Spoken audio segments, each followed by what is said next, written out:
Welcome back to the Michigan Business Beat, brought to you on the Michigan Business Network. Chris Holman here, and we're on the island for the Policy Conference put on by the Detroit Regional Chamber of Commerce. Have with us an old buddy, Trevor Pawl, who now, do you own MEDC, the Michigan Economic Development? No, I don't, Chris. You're funny. Well, I wanted to know where to send the bills. Oh, yeah, right.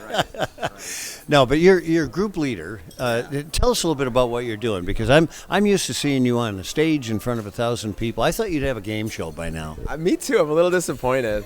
Or a talk show or something. No, so within my business unit, we focus on industry development and innovation. And essentially, we contain programs that the governor's office wants to do, whether it's Governor Snyder or now Governor Whitmer.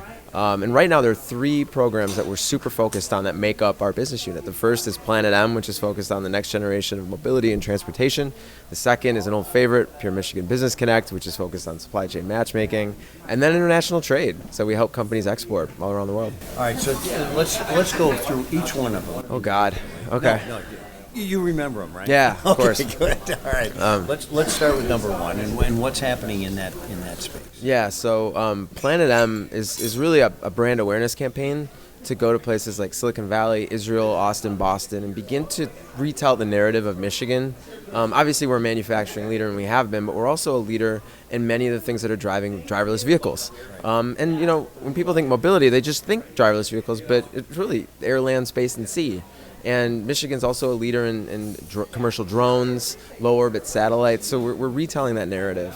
We actually just had a big announcement this week at Mackinac. We announced the NIAS 2020 Michigan Mobility Challenge, which is a call to industry, and the RFP is already out there, to come up with autonomous solutions between DTW and downtown Detroit during the 2020 auto show that we can demonstrate to the world and to ourselves. Yeah. And then once you're down in Detroit, an autonomous circulator that goes around downtown to Cobo and to the hotels. So that's out there in the world. That'll be impressive. Yeah. And we're going to have a workshop at the Shinola Hotel in Detroit, June 17th, to get industry and government together to talk more about the challenge.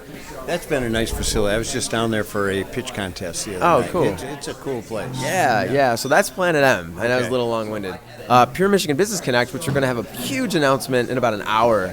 Unfortunately, I can't break it here. What? I know you're an old friend of the program, but I was sworn to secrecy. All right. Well, this doesn't air till way after your announcement, Okay. Well, what I can tell you is that DTE and consumers are going to recommit to PMBC in a really big way. And we've got the governor's office behind us, and it's going to create a ton of opportunities, not just for small businesses across the board, but also for diverse suppliers, minority-owned, women-owned, veteran-owned. There's going to be commitments on that end too from each utility.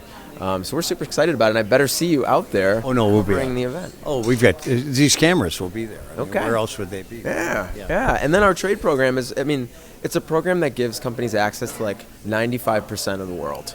And 80% of the purchasing power on the world through trade missions. We have a grant program that will reimburse for travel costs, and then just training and advisory services, because we all know it's kind of a wacky world right now when it comes to tariffs and other things. So Natalie Chimenko is a big part of that. Yep, she's my trade director. Yeah, she's a rock star. She does a good job. Yes. She does a really good job. It's interesting because you mentioned that.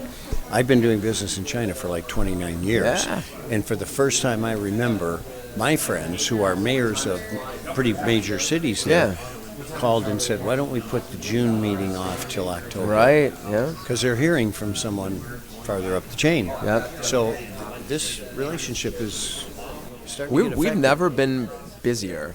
Yeah. Because when things become a little less certain, having a state program that you can rely upon for tough questions, and it's a complimentary service. It's your government working for you. Yeah. It actually is coming handy, and companies are taking advantage of it. Now, it's pretty interesting stuff. So let's go back now. We were talking about number 2, which was the matchmaking, basically, in my mind, which is where we first came, in to connect with you guys. Yep. How is that going? Are we still perpetually putting employers and potential employees together? And Heck yeah. Yeah. That's what we do. I know. We cover most of them. No, so the program itself has eclipsed $8 billion in facilitated revenue between Michigan companies and purchasers, whether they're down the street or around the world.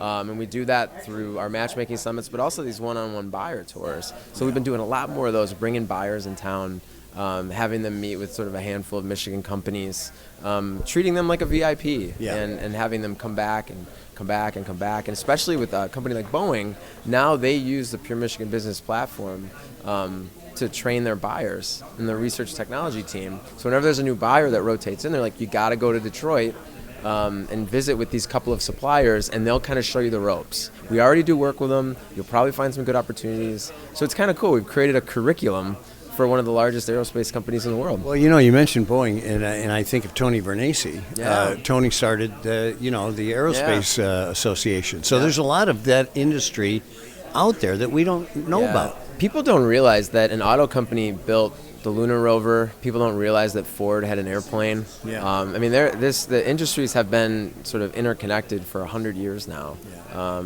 And in fact, I think Ford also built the plane that took Admiral Byrd to the South Pole. That's right. So there's just so much history there, and especially now with the convergence of IoT and IT and even energy and those two industries. I mean, there's so many ways to work together. Well, you got to get down to the Henry Ford Museum. That's what you have to do. Basically. They're all hanging from the ceiling. Right, exactly. Yep. Trevor, it's always good to see you, buddy. Yeah, and you good to see keep you up too. the good work. I appreciate you too. it. All right. Thanks. Trevor Pawl, of course, group Poopah, Grand Poopah, all right, for MEDC. We're going to be back with a whole lot more in just a minute, coming to you from the island, the policy conference up here for the Detroit Regional Chamber of Commerce. You're listening and watching the Michigan Business Beat on the Michigan Business Network.